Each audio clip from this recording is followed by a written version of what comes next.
الحمد لله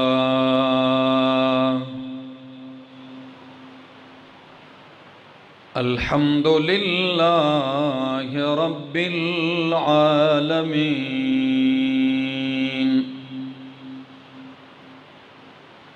والعاقبة للمتقين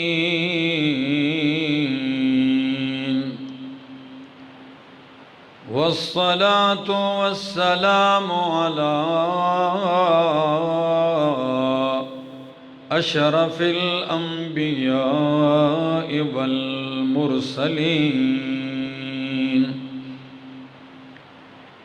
وعلى آله وأصحابه أجمعين.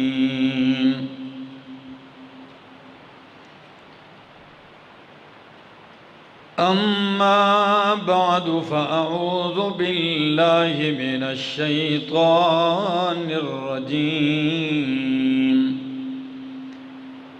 بسم الله الرحمن الرحيم.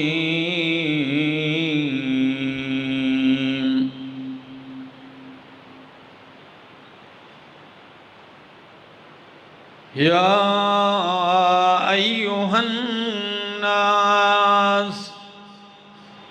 إنما بغيكم على أنفسكم متاع الحياة الدنيا ثم إلينا مرجعكم فننبئكم بما كنتم تعملون.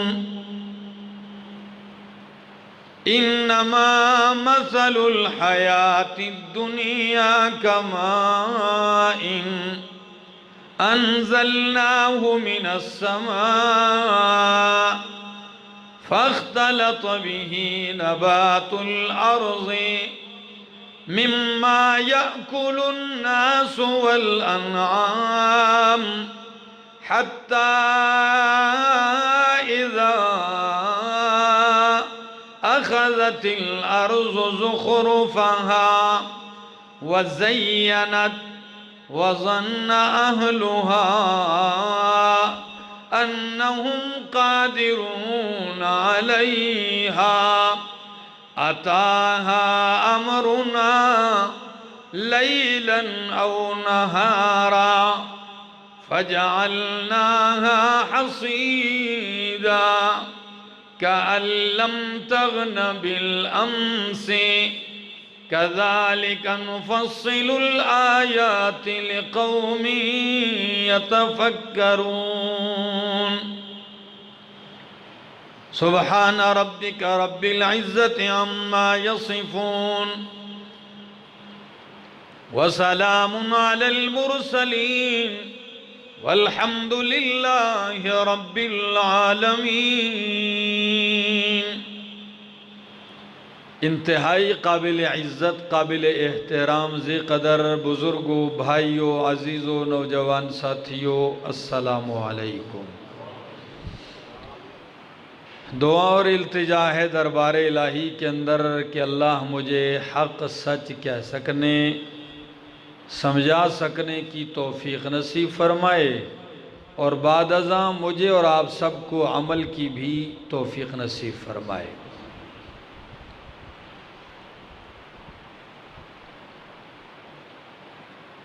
انسان اس دنیا میں آیا ہے تو ایک عظیم مقصد کے لیے آیا ہے.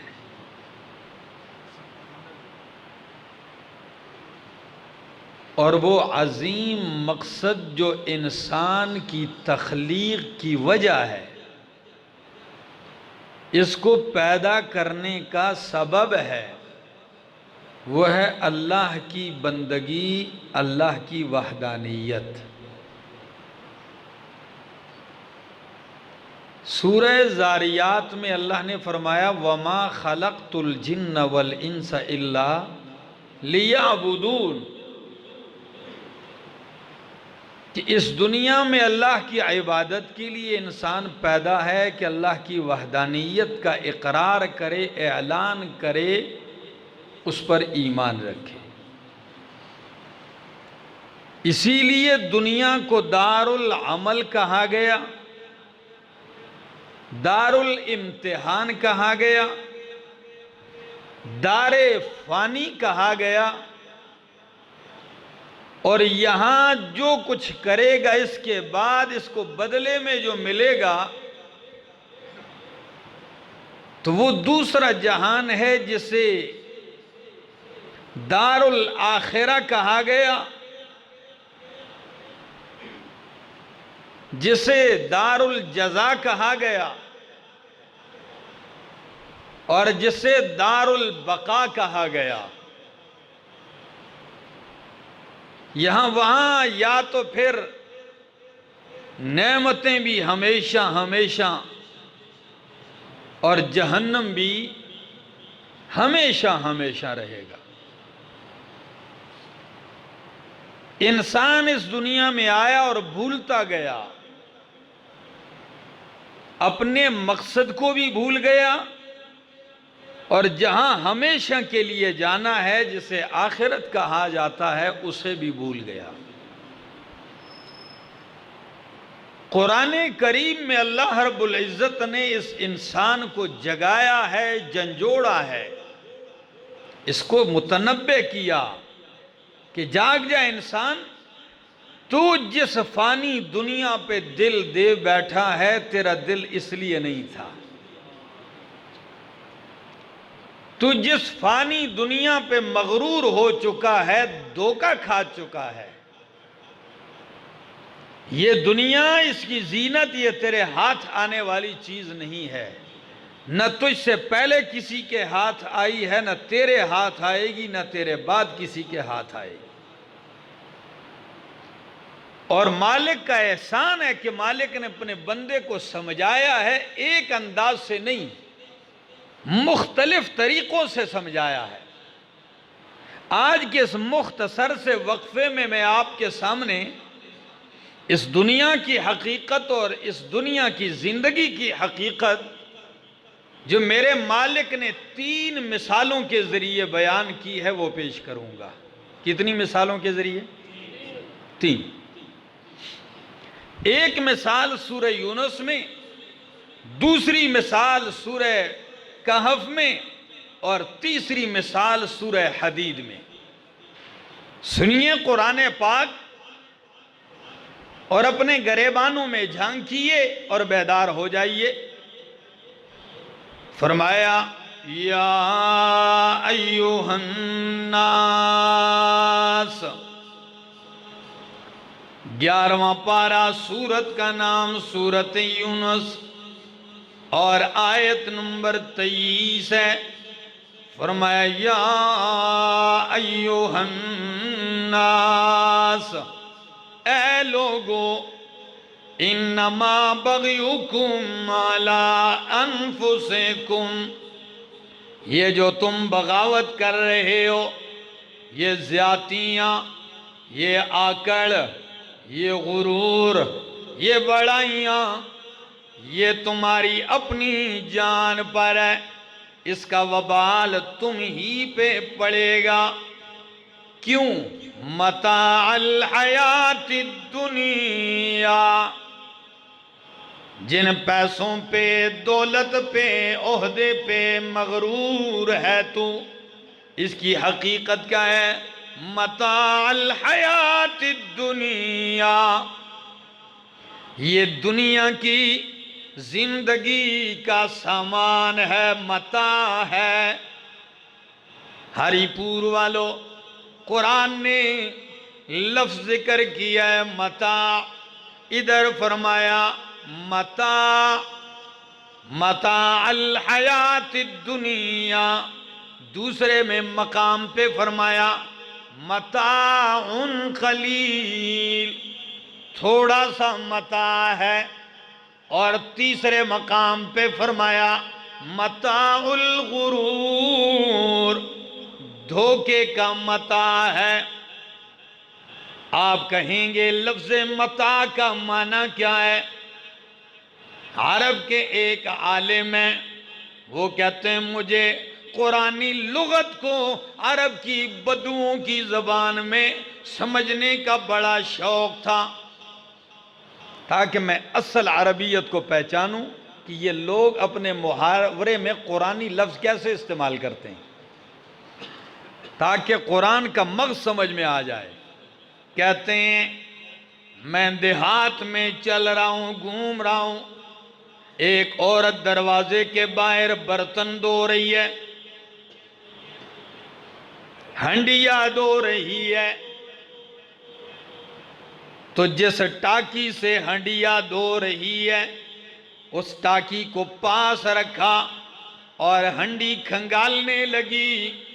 کتا انتظار میں تھا، جیسے ہی اس نے وہ ٹاکی رکھی کتے نے فوراً منہ ڈالا، ٹاکی لی اور بھاگا۔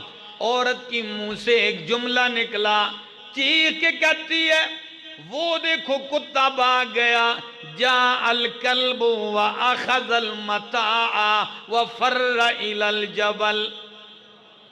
لفظ پہ غور کیجیے، جاء الکلب، کتا آیا، واخذ المتاع، متاع لیا، وفر الى الجبل، پہاڑ کی طرف بھاگ گیا۔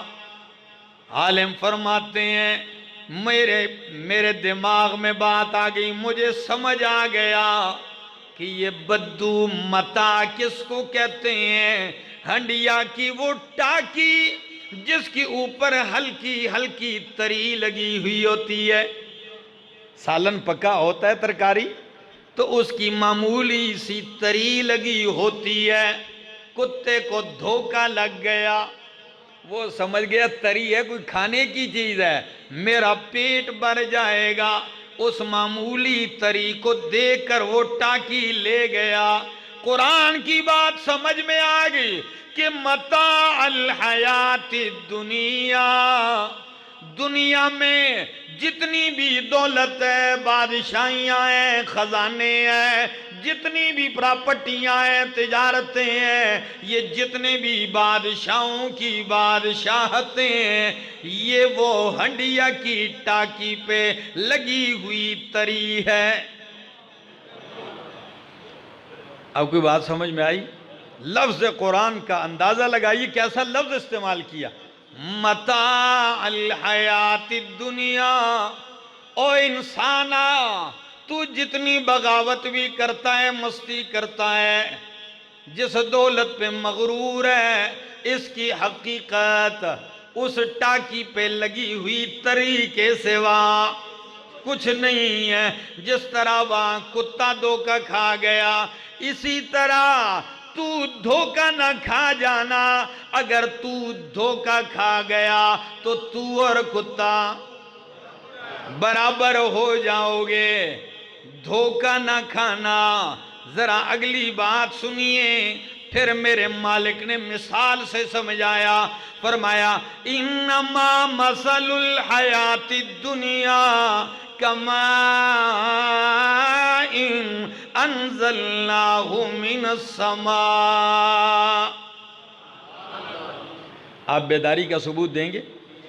اتنی گرمی میں جو آپ اتنے دور دراز سے سفر کر کے آئے ہیں، دل کا برتن سیدھا کیجئے تاکہ قرآنی برسات، یہ موتی لال جواہر ہیں، تاکہ یہ اس میں پڑھ سکیں۔ فرمایا انما مثل الحیات الدنیا، بے شک دنیا کی زندگی کی مثال، دنیا کی زندگی کی مثال کماء انزلناہ من السماء، اس پانی کی طرح ہے جو آسمان سے برستا ہے۔ ہری پور والوں، دنیا کی زندگی کی مثال آسمان سے برسنے والے پانی کی سی ہے۔ فاختلط بہ نبات الارض، پانی برسا، بارش برسی، اس کے ذریعے زمین کے پودے نکلے، جڑی بوٹیاں نکلیں، فاختلط، رل مل گئیں، پانی کے ذریعے گنجان ہو گئی ہیں، جیسے ابھی ساون میں ہوگا، بارشیں ہوں گی، سبزہ نکلے گا۔ فرمایا اچھا پھر کیا ہوا؟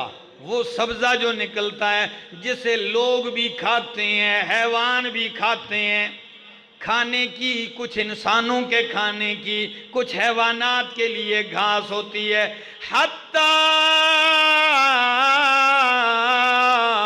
اذا اخذت الارض زخرفہا، یہاں تک کہ جب زمین خوب مزین ہو گئی ہے، پھول لگے ہیں، پھل لگے ہیں، سرسبز و شاداب کھیتیاں ہیں، باغ ہیں، وَظَنَّ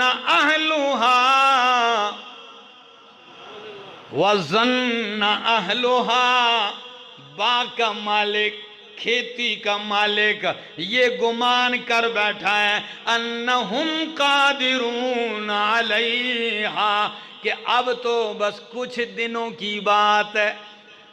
گندم کی فصل پک گئی ہے، مکئی پک گئی ہے، باغ کے اوپر دانے پھل میوہ پک گیا، اب تو 2-3 دن کی بات ہے، بس اتاریں گے، کٹائی کریں گے، مزے کریں گے۔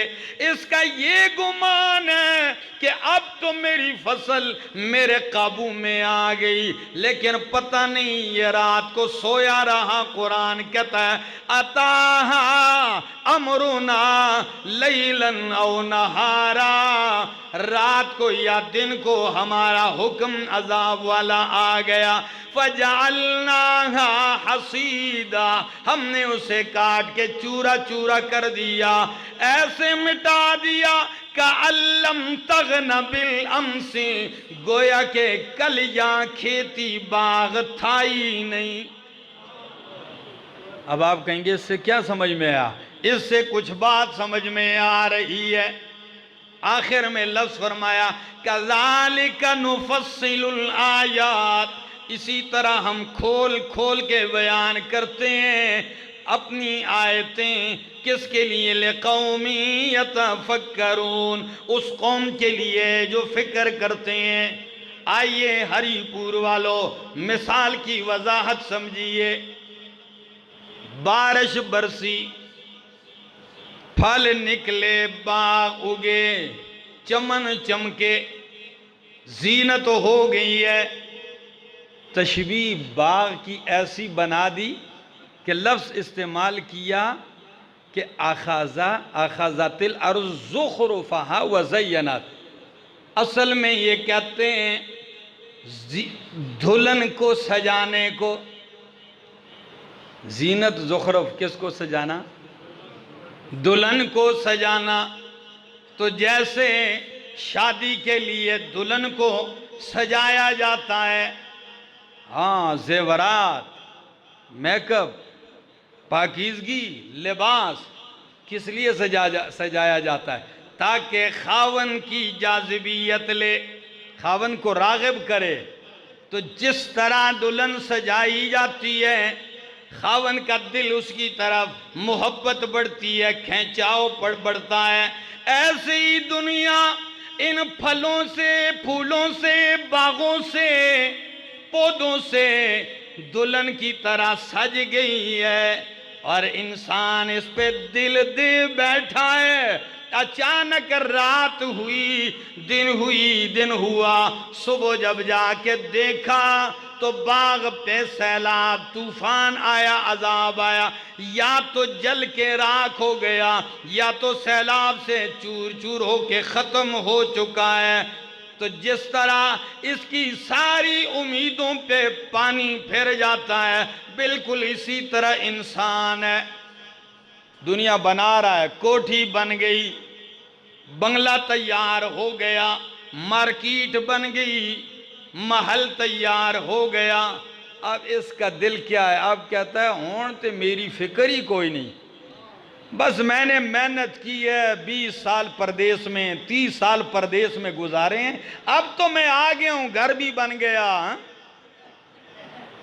کوٹھی بنگلہ بھی بن گیا، لیکن پہنچتا ہے کہ اچانک ملک الموت آ جاتا ہے۔ اللہ اکبر، ساری زینتیں دھری کی دھری رہ جاتی ہیں اور اس کو یوں لگتا ہے جیسے کچھ کل یہاں تھا ہی نہیں۔ کیوں؟ اس محل سے اس کو نکال کے قبر کی طرف لے جایا جاتا ہے، اس کو یوں لگتا ہے نہ وہ باغ تھا نہ وہ بنگلے تھے، کچھ بھی نہیں۔ ایک حقیقت۔ دوسرے انداز سے ذرا مثال قرآنی سنیے۔ یہ میرے سامنے اللہ کا قرآن کھلا ہے، سورت کا نام سورت الکہف ہے، 15واں پارہ ہے۔ اللہ کا قرآن کیا کہتا ہے؟ وَاضْرِبْ لَهُمْ مَثَلَ الْحَيَاةِ الدُّنْيَا۔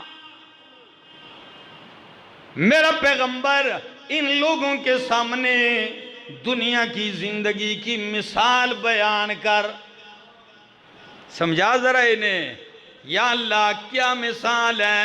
فرمایا کماء،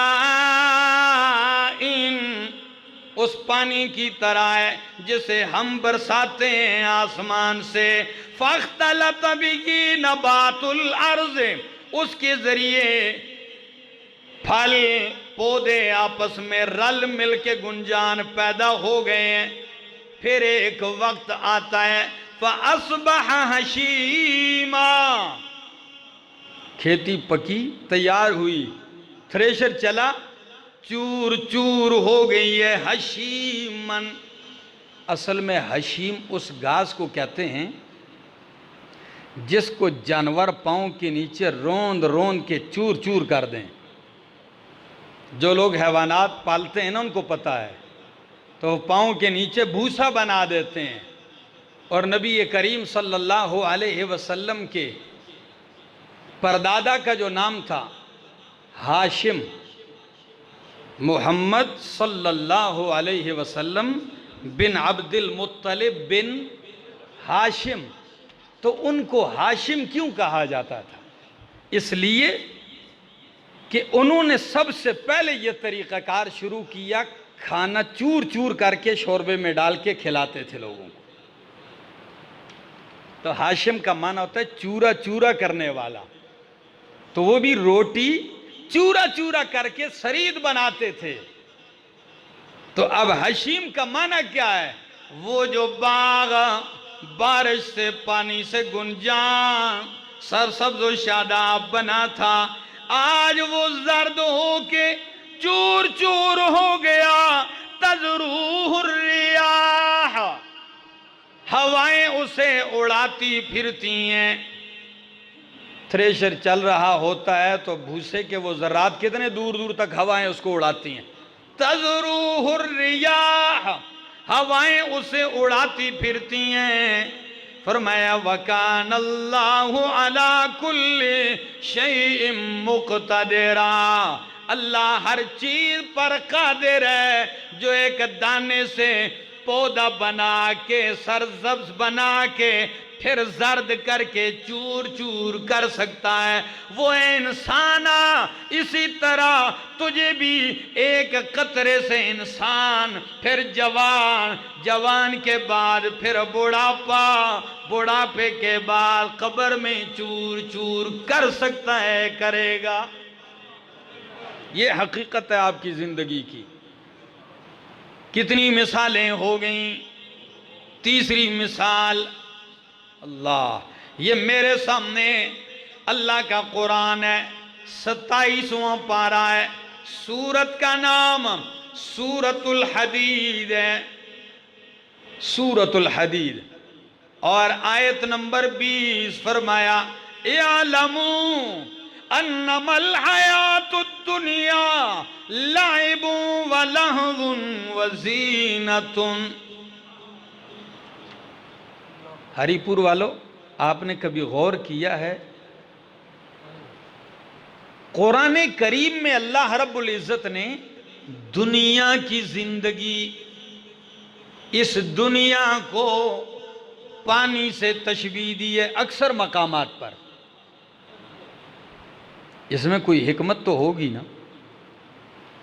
ذرا آج علماء کی باتیں بھی سن لیجیے جو مفسرین نے لکھی ہیں، کہ پانی سے تشبیہ دینے کی وجہ یہ ہے، جس طرح پانی ایک جگہ نہیں ٹھہرتا. کیا؟ ایک جگہ نہیں ٹھہرتا، جاتا ضرور ہے، یا بہتا ہے یا وہیں خشک ہو جاتا ہے. ایک جگہ نہیں ٹھہرتا. بالکل یہی حال دنیا کی زندگی کی ہے. یہ بھی ایک حال پہ نہیں ٹھہرتی ہے. آج آپ کے ہاتھوں میں کل دوسرے کے ہاتھوں کی میل بنتی ہے. آج باپ کے پاس کل پوتے کے پاس، بیٹے پڑ پوتے نکڑ پوتے کے پاس. اور کئی تو ایسے بیچارے ہیں جن کی بیوی بھی نہیں، اولاد بھی نہیں، لیکن اربوں خربوں جمع کیا، مرتے ہوئے جا رہے ہیں. اور وہ کسی اور کے پاس جا رہا ہے، مال کسی اور کے ہاتھ میں. کل میرا پروگرام تھا لالا موسیٰ میں، شدید گرمی تھی. رات کو میں تقریباً گھر 3 بجے پہنچا ہوں. تو وہاں مسجد کے قریب برتن بنانے کی ایک بہت بڑی فیکٹری تھی. تو ہمارے ایک دوست ہیں، انہوں نے پوچھا کہ یہ فیکٹری میں کچھ بنتا ہے کہ چلو. انہوں نے کہا یہ تو عرصہ ہو گیا بند پڑی ہے اور کوئی پوچھنے والا بھی نہیں ہے. تو میں نے کہا کیوں بند پڑی ہے پوچھنے والا؟ کہتے ہیں جس کی یہ تھی اس کی ایک نہیں کئی تھی، اور اس کی اولاد بھی کوئی نہیں، ایک بیٹی تھی، اس کو پتہ بھی نہیں ہے کہ میرے باپ کا کارخانہ ادھر ہے، فیکٹری یہاں ہے. جس طرح پانی ایک جگہ نہیں ٹھہرتا، یہ دنیا بھی آپ جو مرضی یہ کر لیں. جب سے دنیا آباد ہے کتنے بادشاہ آئے ہیں، گنتے جائیں. ہر ایک کا نظریہ یہ تھا کہ میری حکومت رہے گی، یہ ختم. نہ اس کی حکومت رہی، نہ وہ خود رہا، نہ اس کی نسل رہی. پانی ہے دوسری وجہ پانی کہنے کی. جس طرح پانی مٹھی میں نہیں پکڑا جا سکتا، جتنا بھی پانی ہو آپ سارا دن بیٹھ کے اس کو پکڑنا چاہیں مٹھی میں پکڑ سکتے ہیں. بالکل یہی حال ہے. مرضی ہو آپ کی اس دنیا کو پنجے گاڑ کے پکڑنا چاہو، یہ ہاتھ ہے. جیسے وہ پانی مٹھی میں نہیں آتا، اسی طرح یہ بھی نہ آپ کے ہاتھ آئے گی نہ بعد والوں کے ہاتھ آئے گی. آخر بچے گی کس کے پاس؟ للہ میراث السماوات والارض. لوگ کہتے ہیں میری میراث ہے، یہ مجھے ملے گی. اللہ فرماتے ہیں تیری میراث تیرے بعد تیرے بعد تیرے بعد، آخر ہوتے ہوتے یہ میراث کس کے پاس بچے گی؟ اللہ ہی کے پاس بچے گی. تیسری وجہ پانی سے تشبیہ کی. جس طرح پانی بہت زیادہ کم ہو تب بھی پریشانی بن جاتی ہے، اور اگر حد سے زیادہ ہو تب بھی بربادی بن جاتی ہے. پانی کم ہو تب بھی لوگ کہتے ہیں پیاسا ہے، مانگ رہا ہے، مر جاؤں گا، پیاس ہے، تڑپتا ہے. اور اگر پانی حد سے زیادہ ہو جائے تو گھر ڈوب جاتے ہیں، شہر غرق ہو جاتے ہیں، سب کچھ تباہ. اسی طرح دنیا اگر جس کے پاس حد سے زیادہ کم ہے وہ بھی پریشان ہے، رو رہا ہے، پٹ رہا ہے، تڑپ رہا ہے. اور جس کے پاس حد سے بڑھ جائے اسے بھی برباد کر دیتی ہے. پھر وہ عیاشیوں پہ لگتا ہے، پھر وہ کفر اختیار کرتا ہے، پھر اسے باغی بنا دیتا ہے. آپ کہیں گے مولانا صاحب یہ مولوی بھی بڑے عجیب لوگ ہوتے ہیں. کسی نے ایک بات کہی تھی تو اس سے مجھے بھی یاد آ گئی. کسی عالم نے اپنے بیان میں دنیا کی بڑی مذمت اور حقارت بیان کی تو فیس بک پہ ہر بندہ مفتی ہوتا ہے، ہر بندہ شیخ الحدیث ہے، ہر بندہ مجاہد ہے، ہر بندہ سیاسی ہے. جی رات کو کمبل میں بیٹھ کے پوری دنیا فتح کر رہا ہوتا ہے، فتوے بھی دے رہا ہوتا ہے. علماء پہ تبصرے بھی کر رہا ہوتا ہے اور صبح 10 بجے تک مردار رہتا ہے۔ تو کسی نے کمنٹ میں لکھا کہ خدا کے واسطہ ہے ان مولویوں سے دور رہو، یہ خود لوگوں کو دنیا کی حقارت بیان کرتے ہیں، ایسا ہے ایسا ہے، اور خود 1-2 کروڑ کی گاڑیوں میں گھومتے ہیں۔ ہمیں کہتے ہیں سادہ گھروں میں رہو، سادگی اختیار کرو، خود جو ہیں پلازے اور مارکیٹیں بنائی ہوئی ہیں۔ تو اس بات کی وضاحت بھی ضروری سمجھ لیجئے، یاد رکھیے، دولت کمانا، مکان بنانا، تجارت کرنا، خوب کمانا، خوب تجارت کرنا یہ منع نہیں ہے۔ آپ آج تک سمجھے نہیں ہیں، کوئی عالم یہ نہیں کہتا تجارت چھوڑ دیجئے، معیشت کاروبار چھوڑ دیجئے، پلازے بند کر دیجئے، نہیں۔ قرآن کی منشا، سنت کی منشا اور علماء کی منشا یہ ہے، دنیا بنائیے لیکن دنیا پہ دل نہ دیجئے، دل نہ دے بیٹھنا، دل میں محبت ہو تو کس کی ہو؟ اللہ کی ہو۔ مولانا روم نے اسی کو بڑے پیارے انداز میں سمجھایا ہے، فرمایا دنیا اور دل کی مثال تو پانی اور کشتی کی ہے، کہ جس طرح کشتی پانی کے بغیر چل نہیں سکتی، تو دنیا میں یا تو بھیک مانگو گے یا کاروبار کرو گے۔ تو بھیک مانگنے سے تو منع کیا ہے، کاروبار کا حکم دیا ہے شریعت نے۔ لیکن مولانا روم فرماتے ہیں دنیا کی مثال اور دل کی مثال کشتی اور پانی کی ہے۔ کشتی کے لیے پانی ضروری ہے، بغیر پانی کے کشتی نہیں چل سکتی، لیکن کامیاب تب ہے جب پانی کشتی کے باہر ہو۔ اگر یہی پانی کشتی کے اندر چلا جائے تو غرق کر دیتا ہے۔ بس دنیا ضروری ہے لیکن دل سے باہر ہو۔ جب اس کو اٹھا کے دل کے اندر کر دو گے تو بیڑا غرق ہو جائے گا۔ کماؤ، کھاؤ، کھلاؤ بھی، لیکن دل میں اللہ کی محبت، اللہ کی یاد سے غافل نہ ہو۔ چوتھی وجہ، اللہ دوستو، اصل حقیقت یہ ہے نا کہ ہم قرآن کے قریب آتے نہیں ہیں، سنت کے قریب آتے نہیں۔ انسان کے دلوں کو زنگ لگتا ہے، قرآن پڑھنے کا مقصد ہی ہے کہ آپ کے دلوں کا یہ زنگ اتارتا ہے، یہ زنگ دور کرتا ہے۔ جیسے ہمارے دلوں پہ زنگ آ جاتا ہے، یہ دور کرتا ہے۔ میری تقریروں کا مقصد صرف آپ لوگ نہیں ہوتے، اس سے میری اپنی اصلاح بھی مقصد ہوتی ہے کہ بندے کو ضمیر کہتا ہے کہ تو نے منبر پر کچھ کہا تھا، کچھ تو اس کا پاس بھی رکھ۔ تو جب بندہ کہتا ہے تو خود بھی ضمیر اس کو پھر ملامت کرتا ہے۔ تو اس سے بندے کی اپنی اصلاح مقصود پہلے ہونے چاہیے۔ تو فرمایا سنیے مثال، اعلموا انما الحیات الدنیا لعب ولہو وزینۃ وتفاخر بینکم وتکاثر فی الاموال والاولاد۔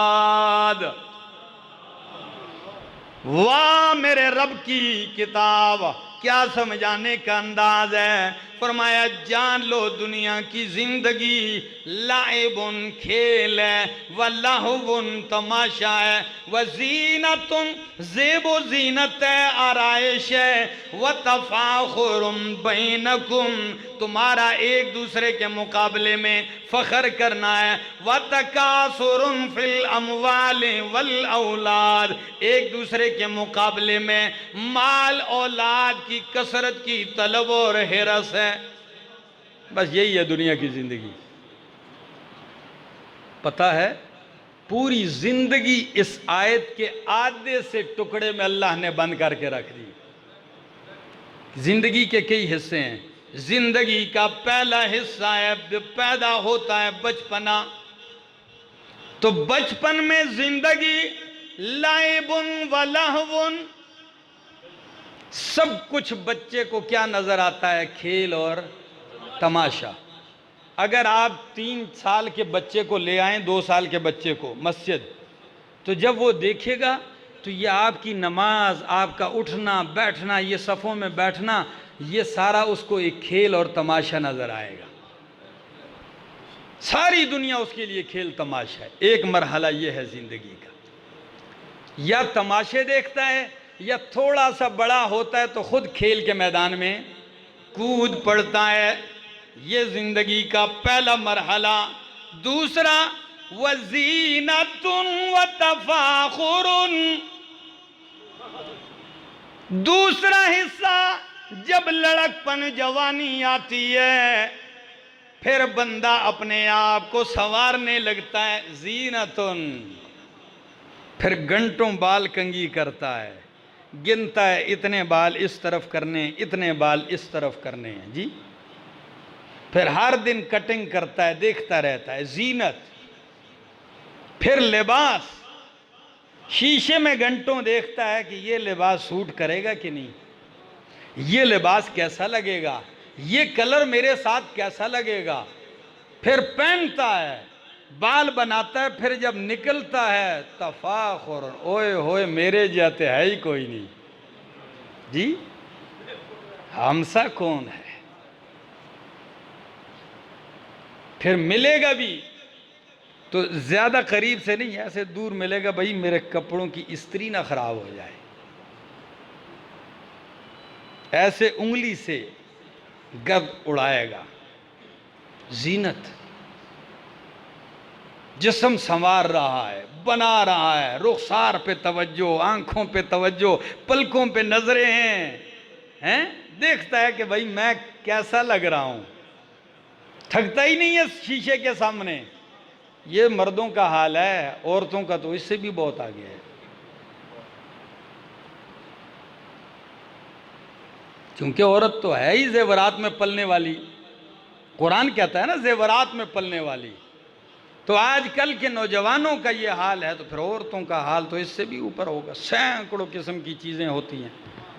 عجیب بات یہ ہے، میرے استاد کہتے ہیں کہ یہ جو بندہ اپنے آپ کو بہت زیادہ سنوارنے لگا رہتا ہے نا، یہ ڈینٹنگ پینٹنگ کرتا رہتا ہے، ٹھیک ہے نا، تو یہ اصل میں در حقیقت احساس کمتری کا شکار ہوتا ہے۔ اس کو اپنے حسن پہ کوئی اعتماد نہیں ہوتا ہے کہ پتہ نہیں کیوں میں سونا لگ سا، بنا رہا ہے اپنے آپ کو، لگا ہوا ہے، ملک کی ساری دیواریں بری ہوئی ہیں رنگ گورا کرنے والی کریمیں۔ بھائی دماغ خراب ہے آپ لوگوں کا، پوری قوم کو احساس کمتری کا شکار بنا دیا، پورے ملک کی دیواریں بری ہوئی ہیں۔ میں دیکھتا ہوں گاڑیوں پہ جا کے حیران رہ جاتا ہوں، اور کبھی لکھا ہے 15 دن میں شرطیہ رنگ گورا، پھر ادھر لائنیں لگی ہوتی ہیں، کالے سارے ادھر بیٹھے ہوتے ہیں، اپنے آپ کو سفید کر رہے ہوتے ہیں۔ او خدا کے بندو، میں ایک اخبار پڑھ رہا تھا، خواتین کا اسلام، پہلے یہ ضرب مومن اخبار چھپتی تھی، اسلام اخبار، اس کے ساتھ ایک رسالہ آتا تھا خواتین کا اسلام۔ مجھے بڑی ہنسی آئی، اس میں ٹوٹکے لکھے جا رہے ہیں ڈاکٹر کو، سوالات، بیماریاں، تو کسی لڑکی نے خط لکھا ہے ڈاکٹر صاحبہ کو کہ ڈاکٹر صاحبہ ہم سخت پریشان ہیں۔ میں نے کہا جی کیا پریشانی؟ پریشانی یہ ہے کہ ہم 4 بہنیں ہیں، سب کا قد چھوٹا چھوٹا ہے، تو ہم احساس کمتری میں مبتلا ہیں، ہمارے قد چھوٹے ہیں،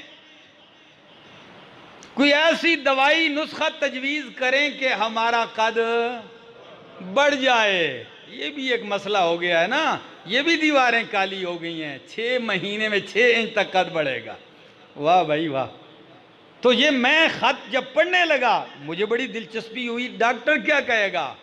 تو ڈاکٹر نے کہا کہ بیٹی مجھے لگتا ہے آپ کی تفصیل سے یوں معلوم ہوتا ہے کہ آپ کا قد چھوٹا ہونا یہ بیماری نہیں، یہ موروثی ہے، کہ آپ کی 4 بہنوں کا قد چھوٹا ہے، ماں کا بھی چھوٹا ہے، تو یہ بیماری کی وجہ سے نہیں، یہ آپ کی موروثی ہے، اس کا علاج نہیں ہے۔ ہاں آپ کی احساس کمتری کا علاج بتا دیتی ہوں، وہ علاج یہ ہے کہ خود کو اونچا کرنے کی کوشش نہ کیجئے، اپنا کردار اتنا اونچا کر بیٹی کہ اونچے قد والے بھی تجھے جھک کے ملا کریں، خود اونچی نہ ہو، اونچے بھی تجھے جھک کے ملا کریں۔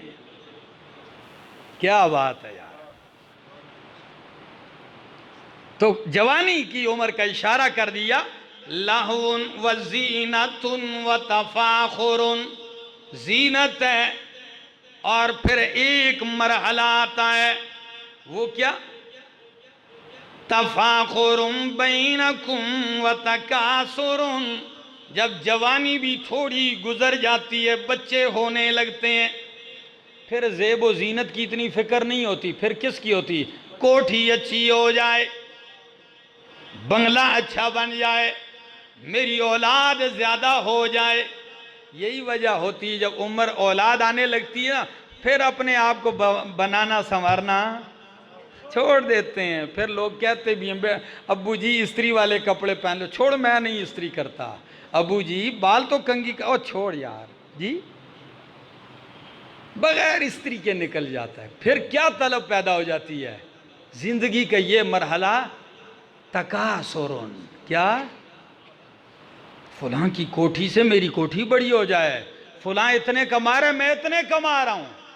پھر جب اور بوڑھا ہو جاتا ہے، پھر جب کما بھی نہیں سکتا نا، تو پھر ویسے ہتھیلیاں ہی ملتا ہے اور یہ کہتا ہے اللہ کرے زیادہ ہو جائے، بس زیادہ ہو جائے، زیادہ ہو جائے۔ قربان جاؤں میرے محبوب پیغمبر صلی اللہ علیہ وسلم نے اس کی روشنی میں کیا فرمایا؟ فرمایا ابن آدم جوئیں بوڑھا ہوتا جاتا ہے، عمر جتنی گھٹتی جاتی ہے، دو چیزیں بڑھتی جا رہی ہیں، وہ نہیں کم ہوتی۔ کیا؟ ایک مال کی ہرس اور دوسری عمر کی ہرس۔ مال کی ہرس بھی چاہتا ہے کہ مال زیادہ ہو، اور دوسری یہ بھی کوئی نہیں کہتا ہے کہ عمر پوری ہو گئی اب تیاری، نہیں کہتا ہے اللہ کرے 100 ہے تو 200 ہو جائے۔ میں ایک عالم کا درس سن رہا تھا اور بہت تعجب ہوا مجھے۔ وہ کہتے ہیں مجھے ایک بابا یاد ہے کہ 105 سال کا تھا، اور جب مجلس میں بیٹھے ہوئے گفتگو کرتا تو پتہ ہے انداز تکلم کیا ہوتا تھا اس کا؟ وہ کہتا ہے لوگو پتہ نہیں میں جتنی زندگی گزار چکا ہوں 105 سال، اتنی باقی ہے یا نہیں ہے، بہرحال میں یہ کرتا ہوں۔ یعنی ذہن کیا تھا اب بھی اس کا؟ جتنی 105 سال گزار چکا ہوں، پتہ نہیں اتنی اور ملتی ہے یا نہیں ملتی۔ اور بھائی مطلب یہ ہے کہ ارادہ اس کا اب بھی یہ ہے کہ 105 سال مزید بھی نہ میرا دوست۔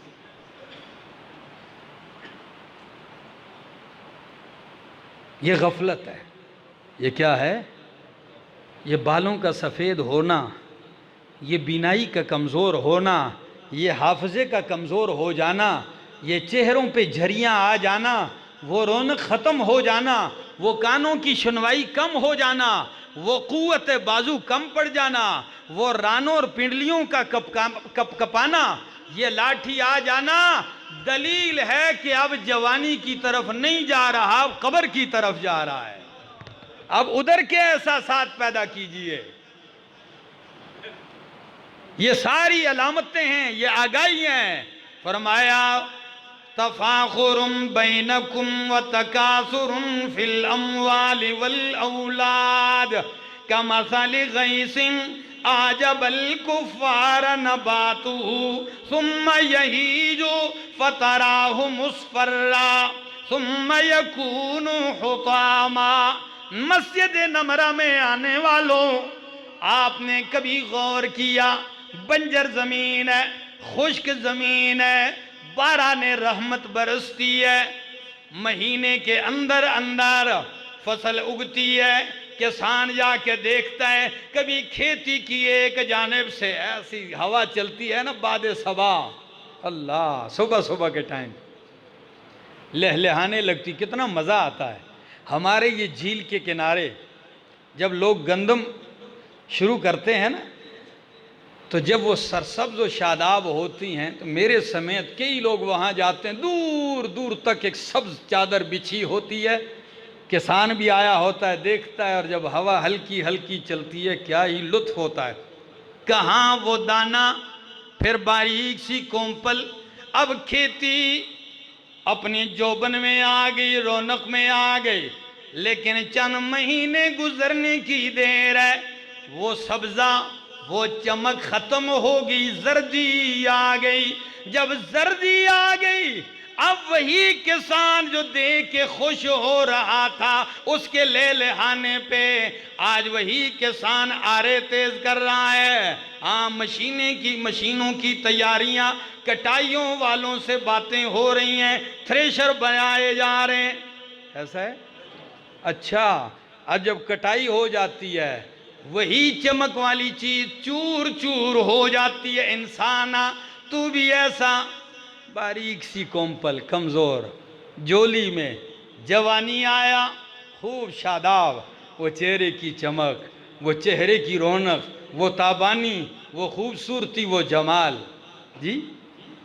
پھر ایک دم کچھ عرصہ گزرنے کے بعد بڑھاپا اپنا کام شروع کر دیتا ہے، بال سفید ہونے شروع ہو گئے۔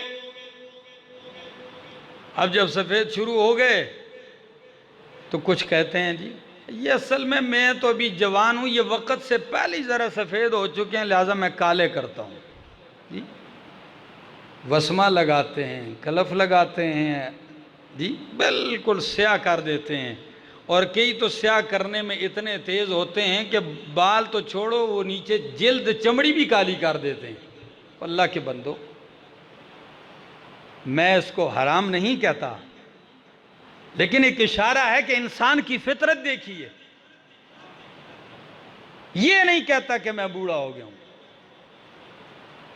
اور کسی عورت کو اگر آپ کہہ دو ماسی جی، اوئے ہوئے ہوئے ہوئے، آپ کو مارے گی۔ ماسی کس کو کہا ہے؟ اس پہ ناراض ہوگی۔ اور اگر آپ 80 سال کی بوڑھیا سے آپ کہہ دیں جی مس جی، یا جو اور الفاظ ینگ کے لیے استعمال ہوتے ہیں وہ کہہ دیں، تو اس کا کلو کلو خون بڑھے گا کہ بھائی ابھی تو میں جوان ہوں۔ میرے دوستو، جی تو میرا بہت کچھ کرتا ہے کہنے کو، لیکن اس کیمرے سے بڑا ڈرتا ہوں، کیونکہ سننے والے ہر طرح کے لوگ ہوتے ہیں، ٹھیک ہے نا؟ تو بات کہیں کی ہوتی اور کہیں جا کے لگا دیتے ہیں، اس لیے بہت زیادہ کبھی کبھی میں ان سے کہتا ہوں یار اس کو ہٹاؤ تاکہ میں اپنے دوستوں کے سامنے دل کی بڑاس اچھی طرح نکال سکوں۔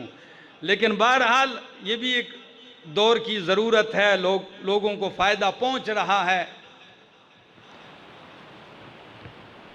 نقصانات اپنی جگہ ہیں لیکن فائدہ بھی اپنی جگہ ہے، کہ آج آپ کی اطلاع کے لیے عرض کر دیتا ہوں، اسی سے سننے والوں کی تعداد ابھی تک 50 تک پہنچ چکی ہے جن کو ہم کلمہ پڑھا چکے ہیں۔